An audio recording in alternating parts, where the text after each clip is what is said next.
All right, Brandon, yesterday we talked to Sean McDermott. He made it easy to get a wide receiver. He said, guys just got to know how to catch the ball.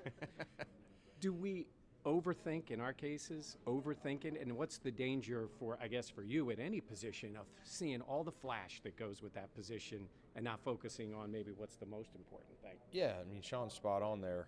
You can run fast, you can jump high, you can get open, but if you can't complete the catch, it does no good. So that obviously is a big part of it, and we do pay attention to, drops. Are it drops because of hand placement? Is it drops because of focus drops, or lack of strength, contested balls? So those are all things that we evaluate in the process, and it is super important to complete the catch. I find the whole process of finding players in the draft an interesting based on the dynamic of your own roster. And I was trying to find out from you in the sense of knowing who you have on the current roster, the impact that has when you make a pick, fitting that guy in. The fact that you have quality receivers, does that change the type of receiver you will look at in this draft? Honestly, there's so many different, I mentioned it yesterday, so many different sizes, shapes, and speed and all that. We're truly just looking for good fits, good players, not targeting a certain, only a speed guy or only a size guy. There's a lot, and I think we'll be able to find, good players, throughout the, the draft, the depth of the draft. You said yesterday the interview process is right behind the medicals is the most important thing for you when you come here. Take us in that type of room. Is the setup always the same? Do you usually have the same kind of people there? Do you do it in different ways depending on the player? Sometimes we do, but for the most part, we probably spend 80% of the meeting just watching film, talking football, stuff that they can't prepare for.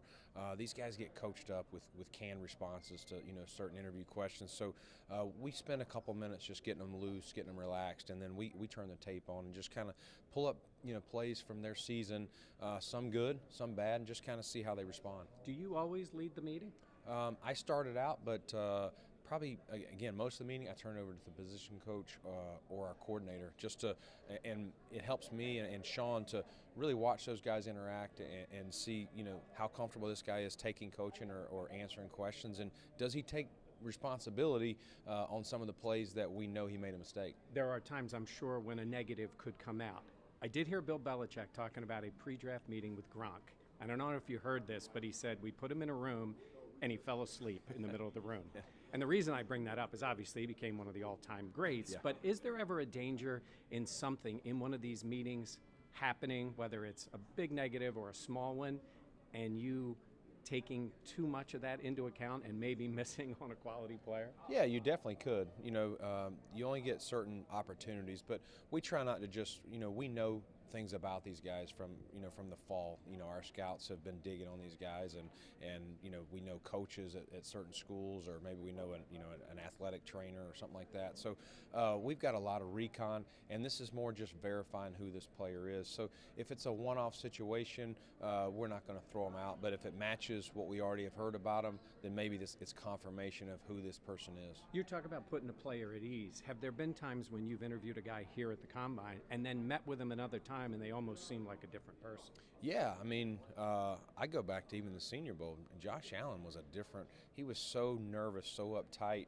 at the Senior Bowl, and we talked to him for like 30 minutes, and what I realized later was he was trying so hard to impress and probably not being truly who Josh Allen is. The next time we saw him was in Laramie. We flew out there, and and we had the Pagulas with us. And I'm thinking, man, if he was nervous in front of us, how's he going to be in front of ownership? But he was more confident, more relaxed, and just truly showed who his colors were. And there's been others like that sometimes guys are trying too hard to impress. You just got to get them to relax. In an overall sense, I know you're a golfer. So I made this analogy of saying getting down to single digits in your handicap is a great accomplishment, but going from single digits to scratch has to be the hardest thing. Yeah. Building a team to be a playoff team is hard, but going from playoff team to championship team has got to be the most difficult.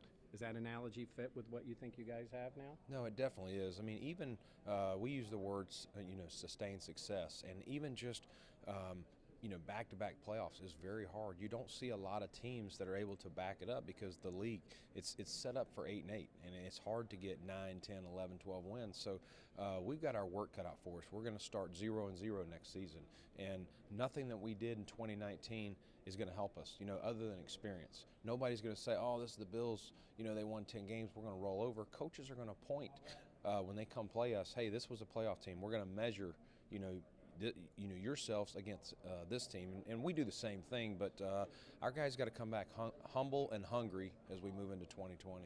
As I let you go, what is your handicap right now? It's a 6, but I got to work it down to 4 or 5. See, that's the tough numbers to get, right? It is. Yeah, Buffalo weather is not helping either. And all this work probably keeps you off the golf course. It does. Hey, thanks for your time. Good luck with the rest of the process, and ready for the draft. Appreciate it. Thanks, Mike.